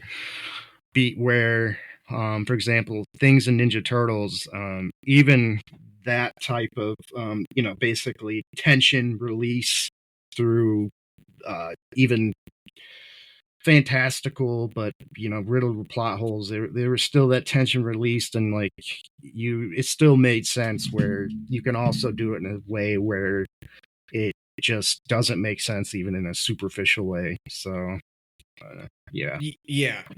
Turtles was one of the ones that didn't make sense to me anyway. You sliced it because of it was kind of like not even really until the end that you were like, oh, this whole thing is just about this whole thing is about the fucking Splinter wants to murder Shredder. This is a revenge story. This is what the whole thing is. Well, it was Shredder wanted to murder Splinter, basically, but yeah. No, Shredder was Shredder killed Splinter's master, and Splinter was taking revenge on him. Remember? Yeah, but I think I even looked it up, and I thought that it said that Shredder followed Splinter to the U.S. and I think that because I thought that the revenge, for some reason, was that he scratched Shredder's face or something. I don't know. I'll have to look that up again because I really don't know. I think they did downplay that whole angle in the movie because the OG setup was not nearly as kid friendly, but it was 100% Splinter trains the turtles to help him murder Shredder's ass because he killed his master. Did you look that up? Yeah, it's in the comic. I read it. Oh, okay. Yeah, it's in issue 1/1, like the first pages that Eastman and Laird wrote. Okay, well, whatever I'm looking up does not do that, but the comics, which the movies were apparently trying to stay relatively true to, they would be the authority. But I understand why they would have taken that out of a kids movie. Yeah, but the result of that, the result of that was that the plot had a lot less thrust to it because a revenge story is cool, even if you you're able to intellectually hold in your mind that vengeance is not virtuous. It's still like satisfying at a visceral level to cheer for the dude who wants payback. You know what I mean? I think that's another important point when you're talking about how like it's fun, plot holes are fine as long as it makes sense. And also, instead of necessarily looking at it as like, well, it makes sense, cause and effect, it's how effective is it? And it can make like, the dream logic sense or whatever just because it's on a screen. It's this happened because of this, but there's also like that instance where it would have been more effective if Splinter was trying to get revenge and it had that whole thing. Well, the parts that don't make sense are also ineffective, so that is another critique on it. It's not just a plot hole, but it's just like an ineffective setup. Yes, yeah, ineffective conveyance of the whole reason for anything happening. Yeah. Yeah. So that would be the main difference between how I come down between these two movies. Even though you're definitely right in saying that it's inconsistent of me to critique one for plot holes and not so much. But I really am saying that Face Off has real fucking stupid plot holes, and I really do wish these writers had it in them to actually complete scenes, like actually think scenes through and come up with interesting and inventive ways to, because there's nothing worse in writing, and like this applies to all writing, not just for movies, but anytime you're writing a story, there's nothing worse than backing your character into a corner and then not having any idea how to get them out of it, and then just saying fuck it and creating something that doesn't make sense to get them out of it. Yeah. And again, I think that for me, like, obviously I do not care about plot holes, especially with stuff that isn't trying to be, airtight. But like when you watch something and you could tell that like they just backed a character into the corner and they just kill him off or do something stupid. Again, it boils down to being ineffective. So it's like, that is like a real problem that is not just like, if you think about it, bad, but also like you can feel it's like lack of satisfaction you have when that happens with characters, Yeah, because oh man, it's dissatisfying at best, and it's real annoying and distracting at worst. So yeah, the way that they got him out of prison, that was the biggest thing for me, and also the way that Castor got Archer's face. Those were two things that was like, you understand that they needed to happen. So the thing that matters most is that they did happen, but yes, you miss out on a big time opportunity to characterize these guys by demonstrating how they would use their skills and history and personality and cunning would get them what they wanted in these situations, and they completely skipped out on all of that. So that's why it sucks. It's because it's throwing away an opportunity to characterize. And like we were talking about, Archer is not very well characterized. He's just a good guy. So you do have to root for him because of what he goes through and what happens to him, but you can't really like dig in. Yeah, you can't really identify who he is. He's just kind of he's kind of an amalgam of the circumstances that he's undergone, like losing his kid, being driven to take down this guy, not so much as revenge, but just because he's such a bad dude. He doesn't even really struggle with the whole revenge aspect. Like, he's totally willing to kill this guy at this point. But it's, completely, even like legally justified practically. The guy's a menace. But yeah, you don't really see any of that in him. You don't see his struggle. You don't see him, torn between options, and you don't even get a hint of what he's thinking, really. Does that make sense? No, he is straight up just like a placeholder. He's like an empty vessel just waiting for the plot to catch up so that Castor can inhabit his body. Because that's... Yeah. He had nothing to his character, that there was nothing. And then as soon as he's Castor Troy, it was like, oh shit, this is interesting. So yeah, you do get the hint. You do get the clear. It's clearly conveyed that he's cunning and courageous because of the way he he willingly goes to prison. And then they try to convey that he's cunning with his escape method of like burning into a cigarette, but that shit is so contrived and stupid. It's like, you can't possibly believe that he planned that out. No, I mean, and that's the thing, is that this movie, it consciously flies in the face of criticism on those points because it's obviously purposely being absurd for the sake of it, you know. That is a generous read, and I'll accept that. I think that's because the writers were fucking lazy, but the both can be true. Exactly. Yeah. You're exactly right. So we'll accept that. We'll accept that. Overall, a movie worth watching. I can't in Absolutely. good conscience say great movie, well done, but 100% worth watching, which is honestly more of an endorsement than just simply saying good movie, well done, right? Yeah. So there you have it. I'd give it a good movie, and then I think in its own lane it's a great movie. But you have to have actually it's better to not have expectations on this movie. But I would say with the niche that it fulfills, it is one of a kind and great for that. It's a good movie, better movie than it has the right to be.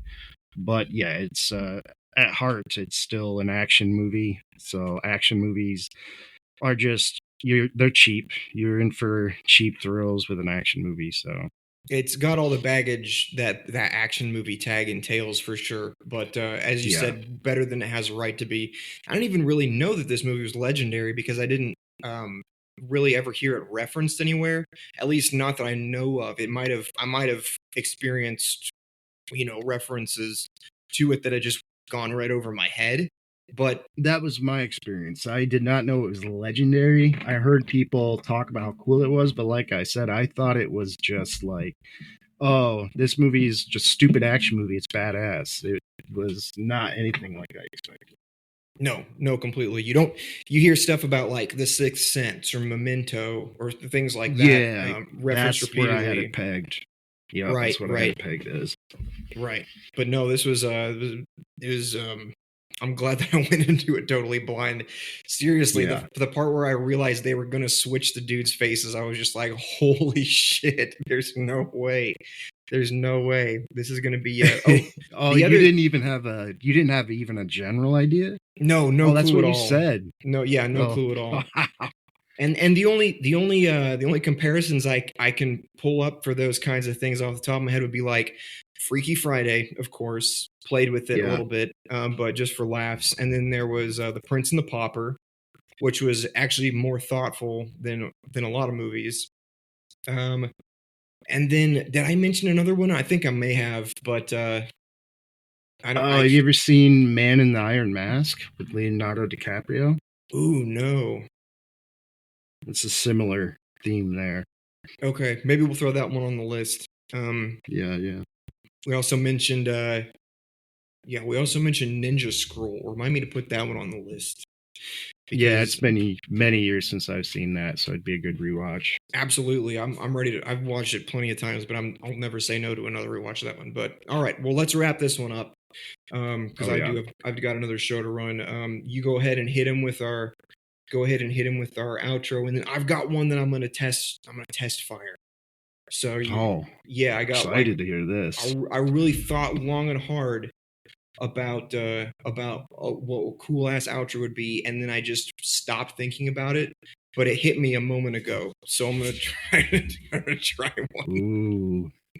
Well, hopefully it's better than this one. This one's starting to get a little old for me, but it ain't my tragedy.